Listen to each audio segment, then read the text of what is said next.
talaga yung kailangan ko bilang mga remnant. Now, when we say remnant, yung mga nananatili. Nanatili, mananatili, nananatili at mananatili. So, let's confirm today that we are remnant and this is what we need the most. Sa ating introduction, bilang isang remnant, ano ba yung mga bagay na kailangan natin? Kanina binasa na natin yung Deuteronomy 6:4 hanggang 9. So, medyo hihimay-himayin lang po natin yung pinaka-importanting message na to. Sabi dyan sa number 1, Triune God. No? So, kung babasahin natin yung chapter 4, check mo, next mo kung meron. Okay, wala. Basahin ko na lang dito. Pakinggan mo, O Israel, si Yahweh na ating Diyos, ang tanging Yahweh.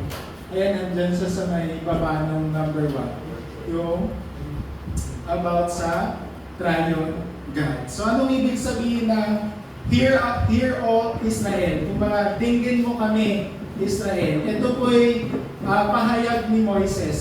Si Moises po yung nagsabi nito na dinggin mo kami, Yahweh. Dinggin natin si Yahweh, O Israel. Ang ibig sabihin lang po nito ay ito po hindi lang tinatawag ni Moises yung mga Israelites. Ito po yung kailangan nating makinig sa Diyos para makalaban tayo. Ito na yung time, kumbaga, delicates na tayo Nanganganig na tayo sa mga kalaban, kaya kailangan na nating makinig, kailangan na nating malaman kung ano yung sasabihin ni Yahweh so that makakatakas tayo. Diba? Yun yung panawagan ni Moises. So ang gusto niyang mangyari, hindi lang tayo basta makikinig, kundi dapat maintindihan natin yung sinasabi ni Yahweh. May kasabihan nga, di ba, na listen to understand. Di ba? May kasabihan na listen not to respond, but to understand. Di ba? Bilang mga anak ng Diyos, dapat tayo ay marunong makinig sa sinasabi ng Diyos sa buhay natin. Hindi tayo pwedeng selective hearing lang. Lahat dapat ng sinasabi ng Diyos ay napapakinggan natin ng maigi. So yan po yung kaninong Diyos, walang iba kundi sa Triune God. Sa Diyos ng Israel, hanggang ngayon, dumaloy sa atin kay Jesucristo at sa banal na Espiritu. And then yung pangalawa dyan is yung love God wholeheartedly. Kung babasahin niyo yung verse dyan in English, sabi dyan, love the Lord your God with all your heart and with all your soul and with all your strength. So hindi lang po ito salita ni Moises, love your God. Okay, di ba? Nung sinabi ito ni Moises, kailangan gawin niyo to, in action to. Di ba? Bilang mga remnants, ang kailangan natin, mahalin natin ang Diyos wholeheartedly. Buong puso, buong lakas, buong kaluluwa. Sa lahat ng ginagawa natin, dapat pinapakita natin yung pag-ibig ng Diyos. Maliit man yung ginagawa mo, malaking bagay man yan, lahat ng ginagawa natin, you have to show yung pag-ibig natin sa Diyos. Diba kasama nga yan sa, ano yung unang utos? Love your God. Then love others. Love your neighbor as you love yourself. So we have to understand na kailangan nating ibigin si Yahweh bilang mga remnant of this age. And number 3, of course, yung Word of God. Kaya sabi dyan, these commandments that I give you today are to be on your heart. So, ilagay natin sa puso natin yung salita ng Diyos. Ibig sabihin na maging intimate na pamilyar tayo sa salita ng Diyos. Kumbaga, maging realistic tayong pamilyar sa salita ng Diyos. Dapat ito'y maging nature natin. Second nature. Yung first nature natin, ibigin natin ang Diyos. And then yung second nature natin is, ilagay natin sa puso yung kanyang salita. No, hindi po ito dahil may pananampalataya tayo, hindi siya passive lang. No, hindi siya yung tinatawag na so-so lang yung pananampalataya natin. It has to be active. yung relasyon natin sa Diyos, dapat active yan. Continuous. So, ibig sabihin nun, nanggagaling din yon sa Kanyang salita. So, we have to understand na we have continuous dedication sa ating pananampalataya at sa salita ng Diyos. Kaya sabi na ng mga utos niya, itanim ninyo sa inyong mga puso. And number 4, witness. So, anong ibig sabihin nito? I-share naman natin to sa ating next generation. Maging witness tayo. Bilang mga remnant of this age, ang kailangan natin ay maging isang witness. Kaya anong sabi dyan? Basahin ko yung Tagalog. Ituro ninyo ito sa inyong mga anak, pag-aralan ninyo ito sa inyong tahanan, sa inyong paglalakbay, sa inyong pagtulog sa gabi, at sa inyong pagbangon sa umaga. So, ibig sabihin niya, meron tayong generational mission. So, dapat nagko-continue. Diba? Hindi naman tayo forever dito sa NHA. Hindi naman tayo forever kung nasaan tayo. Pero yung salita ng Diyos, dapat forever siya. Nagtutuloy-tuloy. Kaya hindi tayo nagsasawa na magturo sa mga children kasi sila yung ating next generation. So, napakahalaga yan. Lalo ngayon, we will have PCRC and then we will have RDBS.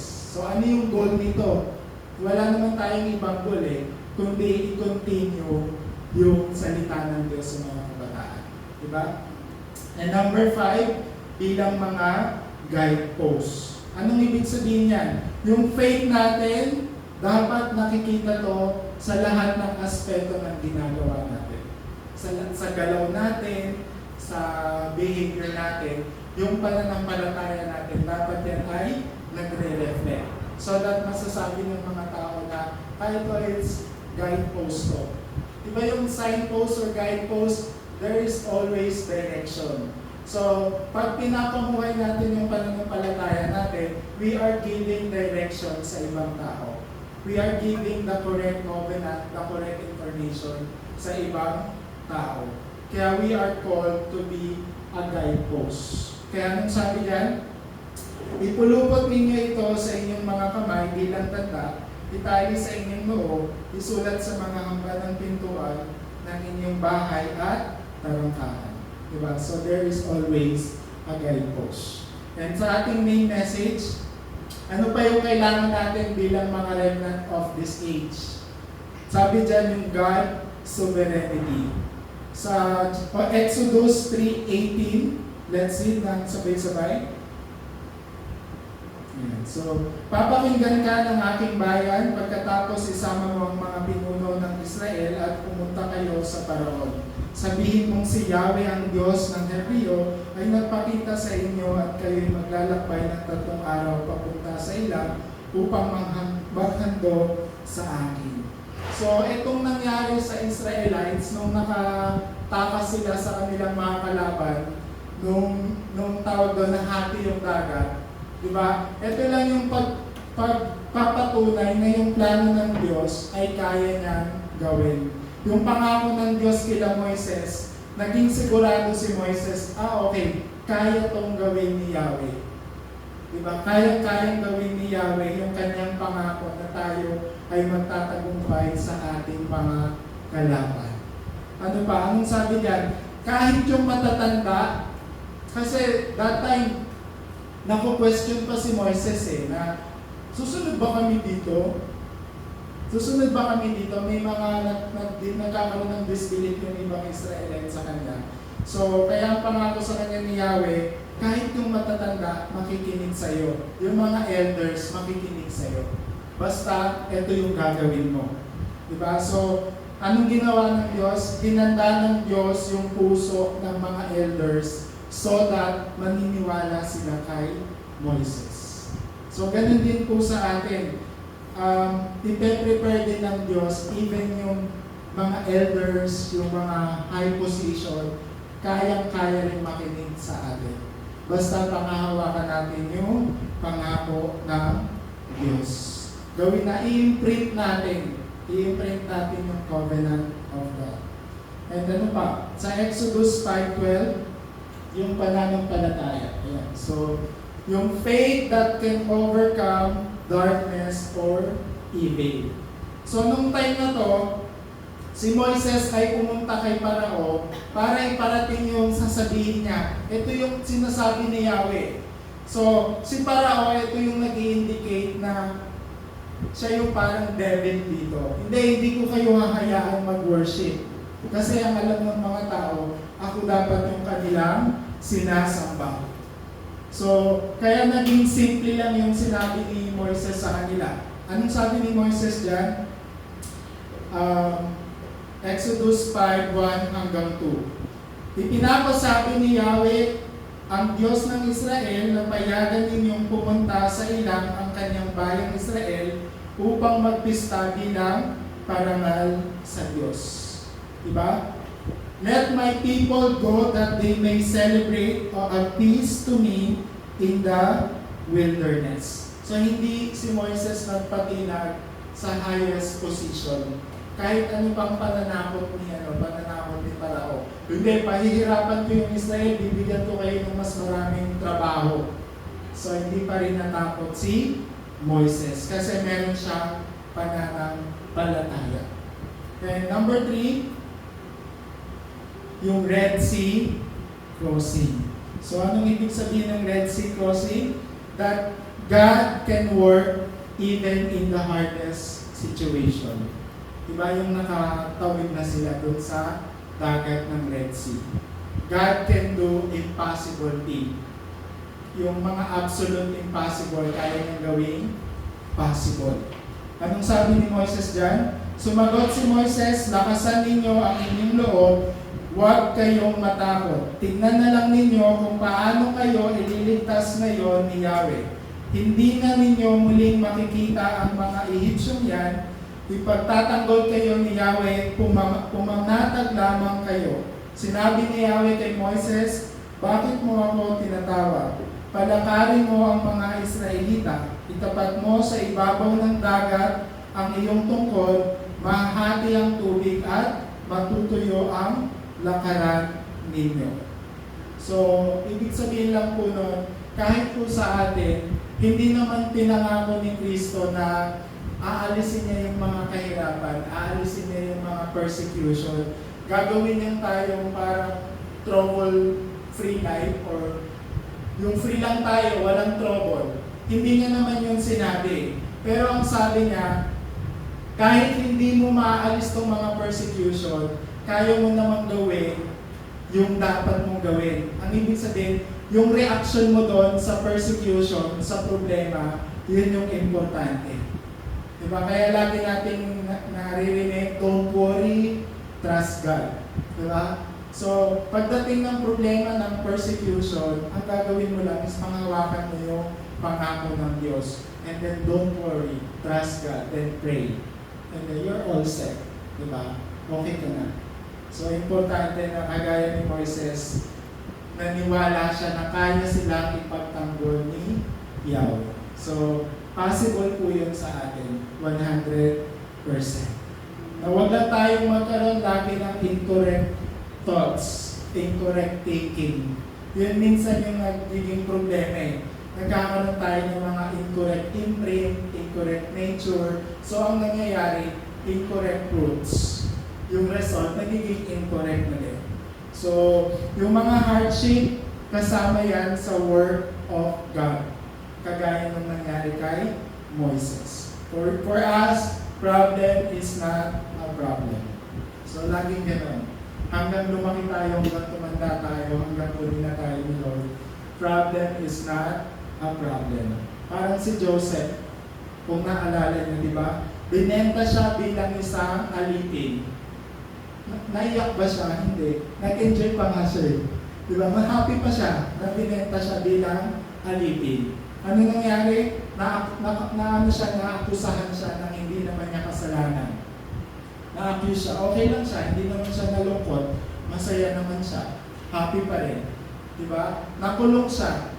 Di ba? Kinulong si Moises. Kahit yun ay hindi naging, si Joseph, kahit yun hindi naging problema sa kanya. Dahil naging governor siya.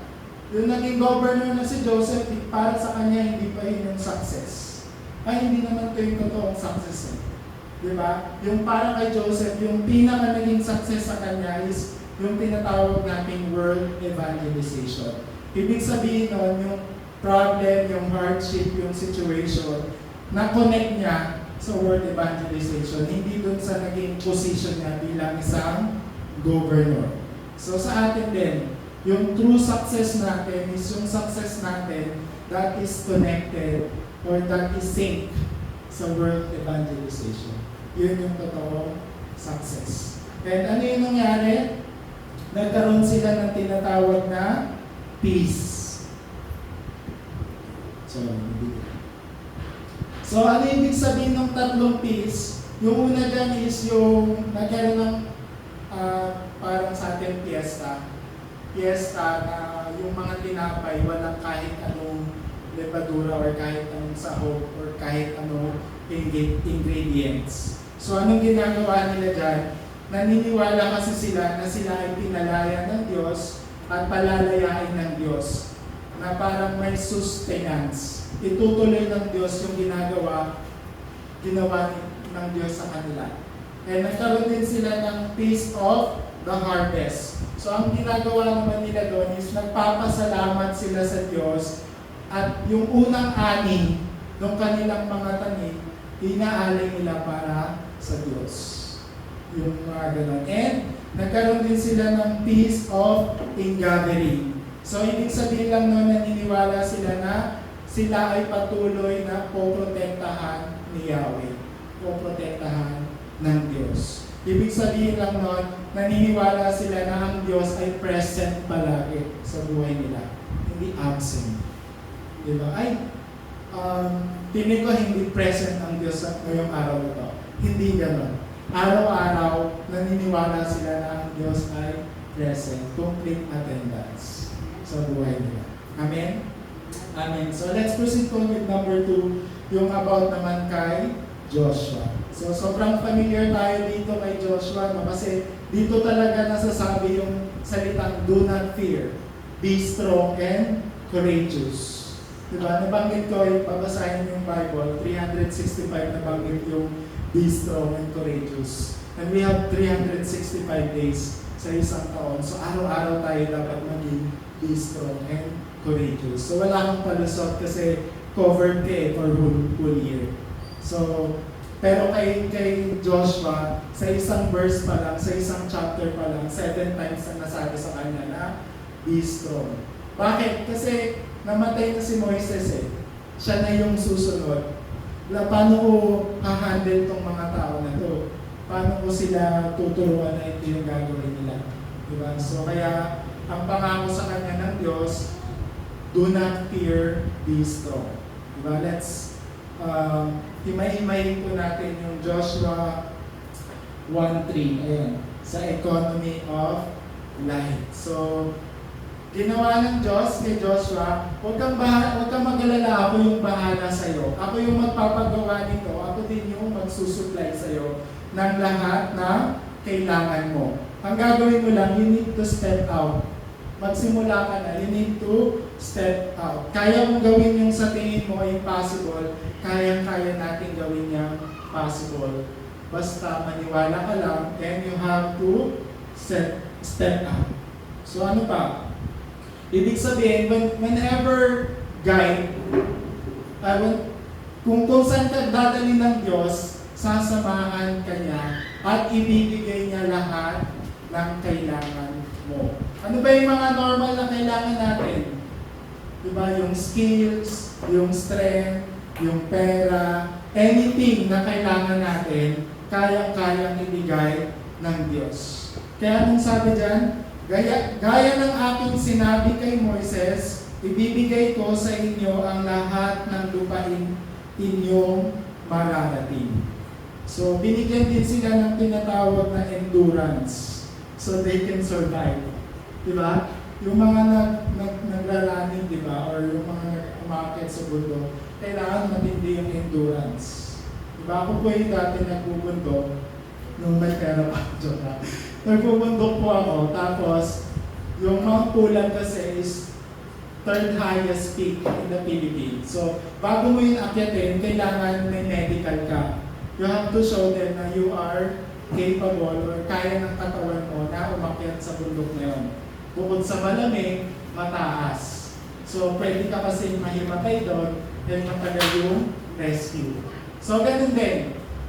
Bibigyan tayo ng Diyos ng endurance dun sa mga bagay na ipapagawa niya sa atin. Ng wisdom, ng skills, ng strength. Okay. So, ano ba? Yung God Absolute Covenant sa Joshua 1:4 hanggang 5. Basahin ko na lang yung 5. Walang makakagapi sa iyo habang ikaw ay nabubuhay. Sasamahan kita gaya ng pagpatnubay ko kay Moises. Hindi kita iiwan ni hindi pababayaan. Diba? So yung pangako ng Diyos kay Joshua, kay Moises, nagstay pa yon hanggang kay Joshua. Nanatili yung pangako na yon. So ganun din, kung ano yung pangako ng Diyos, kay Joseph sa 7 remnant, kay Pablo, kay Moises, kay Joshua, is mananatili hanggang sa atin yon. So kailangan lang natin maniwala. So kung ang Diyos ay naging tapat or naging faithful kila Moises, kay Joshua, sa 7 remnant, sa early church, kay Pablo, 100% magiging tapat din ang Diyos sa atin. Kailangan lang natin kumilos, kailangan lang natin maniwala. Diba? So, yung ginawa niyang kasagutan sa Israel that time, kayang-kaya niyang gawin sa atin. So, gagawin na natin magsimula. Step out. And then yung number, summit leaders. And of course, ang Diyos, palagi siyang nagtatatag ng mga leaders.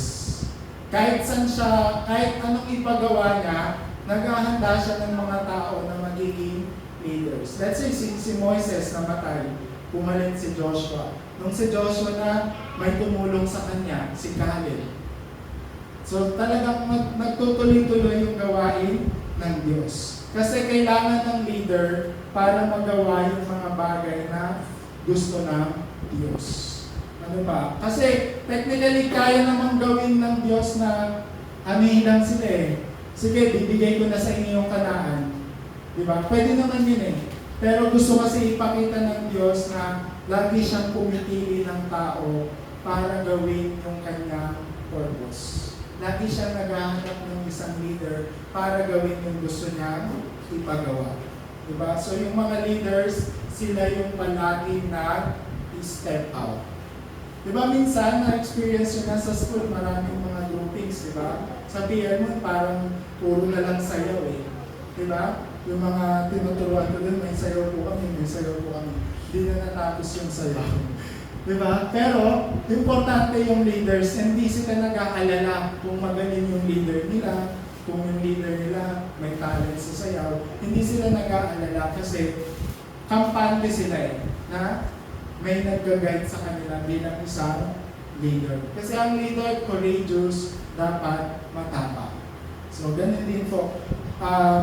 Pinipili tayo ng Diyos bilang isang leader. So, bilang mga remnant, ang kailangan natin ay maging matapang. And doon niya gagawin yung kanyang gusto sa atin. Ano pa?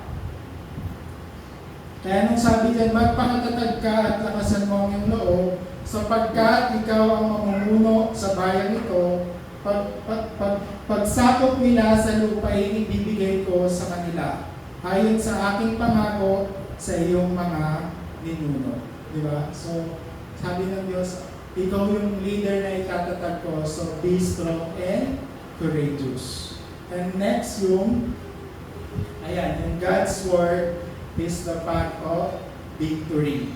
So, let's read yung 7 hanggang 8. Basta't magpakatatag ka at lakasan mo ang iyong loob, sundin mong mabuti ang buong kautusan na ibinigay sa inyo ni Moises. Huwag kang susuway sa anumang nakasaad doon at magtatagumpay ka saan ka man magpunta. Huwag mong kakaligtaang basahin ang aklat ng kautusan, pagbulay-bulayan mo iyon araw at gabi. upang matupad mo ang lahat ng nakasaad doon. Sa ganoon, magiging masagana at matagumpay ang iyong pamumuhay. So, gusto niyo bang maging successful? No, yung talino natin, yung skills natin, yung experience natin, kung ano man yung background natin, hindi po yan sapat para maging totoong tagumpay ka. Magiging kumpleto lang yan kung palagi tayo nagkakaroon ng guidance from the Word of God. So, wag po nating alisin yung salita ng Diyos sa buhay natin. Pwede na kayong mag-alis ng ibang bagay. Wag lang yung salita ng Diyos. Kasi ito nga yung ating lampara, ito yung ilaw sa ating daanan. So, don't lose the Word of God. And yung last na, yung Joshua 1:9, tandaan mo ang bilin ko, magpakatatag ka, at lakasan mo ang iyong loob. Huwag kang matakot o mawala ng pag-asa sapagkat akong si Yahweh na iyong Diyos ay kasama mo saan ka man magpunta. So, pag sinabi ng Diyos na, eto, gawin mo to, gawin mo na lang. Diba? Huwag ka na munang mag-question. Kasi minsan ganun eh. Diba? Dati po, alam niyo naman po, for so long, lagi po akong kinakausap ng isa dito. Siguro, nung nag-meet ulit kami, 2018, I can remember. Ano na, gawin mo na to. Siyempre, lagi ako, ay, hindi ko pa alam eh. Diba? Wala pa akong maraming pera eh. Lagi akong nag-worry ng gano'n. So, sabi ni Moksanin, pag mag-decide ka, huwag mong isipin yung mga future na pangangailangan mo. Kasi hindi ka makakapag-decide. Sabi ko, sige nga, try ko lang. 6 months. 1 year na ako dito. Diba? So, yun yung disbelief ko. Sabi ko, try ko lang to 6 na buwan. And then we'll see. So, ngayon wala na po gano'n. Wala nang gano'ng disbelief. So, wag nating hayaan na nakawin ng kaaway yung joy o yung ma-discourage tayo sa mga bagay na pinapagawa ng Diyos. Huwag tayong ma-terrified. Huwag tayong matakot sa ano yung mangyayari sa future. Ang gagawin mo lang is, don't question it. Huwag ka muna paano na to? Diba? Saan ako dadaan? Saan ako pupunta? Paano na itong mga bagay na to? Huwag na tayong mag-tanong. Because be strong and courageous. So, ano ba? Kasi lahat ng bagay sa mundo, even the universe, nasa kamay lang ng Diyos. So, yung mga iniisip natin ngayon na mga worries, sobrang liit lang po nun. Sobrang chicken lang para ma-stressful tayo. Diba? Huwag natin masyadong stress yung ating sarili. And ano pa? Ayan, number 3. Cross the Jordan River. So, iba po ito sa Red Sea, no? Yung Jordan River. Ito, ilog lang po ito. So, ito po naman ay nangyari kay Joshua. Si Joshua, naniwala siya sa covenant, yung kumpletong pangako ng Diyos. So, dahil siya ay strong and courageous, kagaya nung kay Moises, pati yung Jordan River, nakadaan din sila, na-overcome nila. So, ibig sabihin, God can fulfill His promise kay Moises, kay Joshua, and sa atin din. Kaya niyang tuparin yung kanyang pangako. Kaya niyang ipakita yung kanyang kapangyarihan at all times. In all situation, in all problem, sa lahat ng nangyayari sa buhay mo, kaya niyang i-display yung kanyang sovereignty o yung kapangyarihan. And I think we are so familiar naman sa Jericho Wall. Diba? May kanta nga tayo nun. Sana makanta natin yung when the day was at Jericho Wall, when the day was. Anong title lang? Basta, naririnig, lagi ko lang yung pinapakinggan kahit old song. Kasi pag naririnig ko nga naman yung Jericho Wall, o nga no, kayang patumbahin ng Diyos yung isang wall kahit wala kang ginagawa. Diba? Yung wall ng buhay mo. Kahit wala kang, hindi mo kailangan gumamit ng sobrang lakas na energy para lang patumbahin yung isang wall. Diba? So, yan yung nangyari sa Israelites. So, nung nakalagpas na sila dun sa Red Sea, ito yung unang challenge. Ay, kala ko tapos na. Meron pa pala. Kasi ito yung unang lugar na kailangan nilang mapagtagumpayan. Eh yung lugar na to is napapalibutan talaga sila ng wall. So ano lang yung sinabi ng Diyos? Wala kayong gagawin. Para ma-overcome nyo yun, kailangan nyo lang magmarcha. Huwag kayong magdala ng martilyo, huwag kayong magdala ng maso, ng bulldozer, para maanyo. Kailangan nyo lang magmarcha at sumigaw.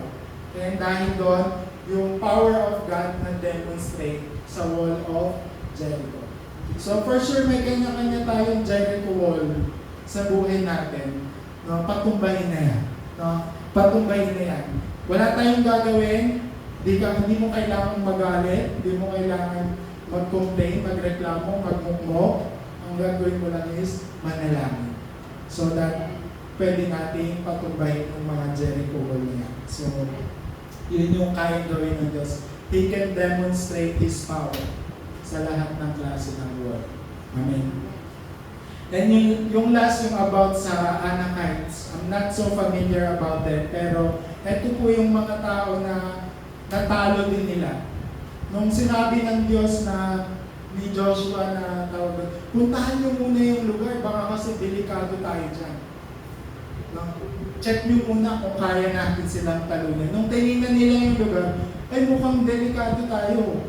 So maganda yung lupain kasi maraming fruits, maraming pwedeng itanim, pero yung mga tao doon malalakas, tsaka mga higante. So yung mga Israelites, nagkaroon sila ng disbelief. Pero nung sabi ni Joshua, kasama si Caleb, hindi, puntahan natin at talunin natin sila. Kasi they are both courageous, they are both strong. Kasi they believe in God's covenant. Diba? And for our conclusion, ito na yung kay Joshua pa rin and kay Caleb. So ano yung naging nature ni Joshua and Caleb? Yung nature nila is laging magpunta sa mga Kanaan. Laging puntahan yung promised land. Diba? Ganun din yung gawin nating nature. Lagi natin isipin yung mga pangako ng Diyos sa buhay natin. Yun yung mag-imprint sa atin, and then yun din yung maging nature natin. So, dito rin nagkaroon ng disbelief yung mga kasama nila na sana naiwan na lang kami sa Ehipto. Sana nadami na lang kami doon sa Red Sea, nalunod na lang kami kesa nagtiwala kami sa mga leader namin na si Joshua and si Caleb. May ganun. May mga ganung comment yung mga ibang Israelites sa kanila na parang na-question yung leadership ng dalawa. Diba? So, ganun din po, na sometimes we can encounter this kind of situation. No? People, like family, kung sino man yung mga situation na ganyan, mag-question din tayo. Diba? But do not question God kung ano yung gusto niya ipagawa sa iyo. Kaya ano nangyari? Nagkaroon ng confession si Caleb. Let's move. Ayan, so, iningatan ni Yahweh ang buhay ko hanggang ngayon. 85 taon na ako ngayon, ngunit hindi pa nagbabago ang lakas ko mula nang ako'y isugo ni Moises upang sinasatin ang lupain ito. Kaya kaya ko pang makipaglaban at gawin ang kahit anong trabaho. Kaya ibigay mo sa akin ang kaburulang ipinangako sa akin ni Yahweh. Narinig mo rin na mga higante ang nakatira doon at matitibay ang pader ng naglalakihan nilang lungsod. Ngunit sa tulong ni Yahweh ay papalayasin ko sila sa lupain iyon gaya ng ipinangako niya. And meron diyang part na ang sabi, sapagkat buong katapatan siyang sumunod kay Yahweh, ang Diyos ng Israel. So, ganun din po. Sometimes people may think na we are failing. Minsan we may fail na nag-downgrade tayo ng mga sitwasyon. So, lahat po yun ay disbelief. No? Lahat po ng worries, lahat po ng mga iniisip natin ay disbelief. Pag may worry ka, may disbelief ka, ibig sabihin lang na meron kang sickness. No, may sakit ka spiritual kasi nawawalan ka ng tiwala sa Diyos. Kailangan mo ng tawag doon, maintenance. Kailangan mo ng pray over.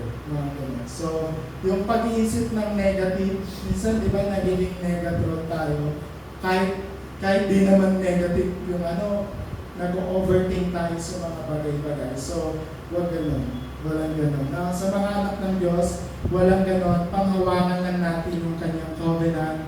Sumunod lang tayo sa kanyang pangako. And you are on the right track. Nandun ka lang sa tamang track na tinatahak mo. And you are just doing fine. You're just doing fine. Okay ka lang. Okay ka na. Okay na to. Diba? So, wag na tayo maging negative. So, ayun lang. Let's all stand po and let's pray po.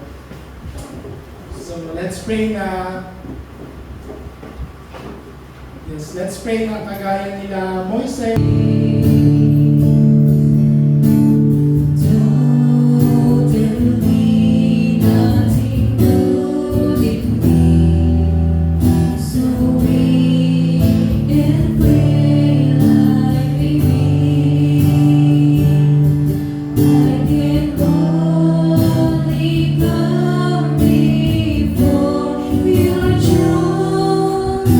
Because you're mighty now to me,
have PCRC, Philippine Children Remnant Conference. So, pangalawang taon na siya ngayon. And ito po ay gaganapin sa Rizal. So, it's overnight. 10 lamang po yung kasama sa atin. And yung mga sasama po is kailangan niya itong sumayaw. So, si Pastor po yung overall director nito. So, parang natural lang na may gagawin tayo. So, sinet na po yung mga body worship and we still have few days para ma-practice. So, 10 yung sasama and siguro 5 dito, then 5 rin sa Biaso. We'll see. Ano pa? May registration ito for remnant leaders, 500. Pero, pastor will cover yung 50%. So, pag college, 1K. And then, pag high school, pag consider ka naman as remnant leaders, pwede 500 lang. So, 250. Pero yung mga teachers na, that's 1,000. So, 500 na lang prepare mo. So, pwede na. Hingin nyo na lang yung food sa bahay. Alis ko ako. So, di ba? Kasi cover ka na eh. Di ba? So, ano pa? Yun na yung ating RBBS. So, Remnant Vacation Bible School sa NHA, May 23 hanggang 24. So, if you are willing to help, just let us know or just show up sa araw na yan. Pero yung may mga nag-send na nung kanila wala talaga silang gagawin that day, so yung mga task sa kanila madi-distribute since sila yung nag-commit. Ano pa? Yun lang, si Musalim ay uuwi na May 14. So, patuloy natin siya ipag-pray kasi kagagaling niya lang din ng Hong Kong and may marami rin siyang inaasikaso. So, yun lamang po, let's all pray po. So, let's pray gamit po yung ating Lord's Prayer. Our Father, which art in heaven, hallowed be thy name, thy kingdom come, thy will be done on earth as it is in heaven. Give us this day our daily bread and forgive us our trespasses as we forgive them that trespasses against us. And lead us not into temptation, but deliver us from evil. For thine is the kingdom and the power and the glory forever. Amen. Let's have Paul na po. Since dalawa lang kami ni Sir Kenneth, mag-join na lang kami sa inyo. Sa verse.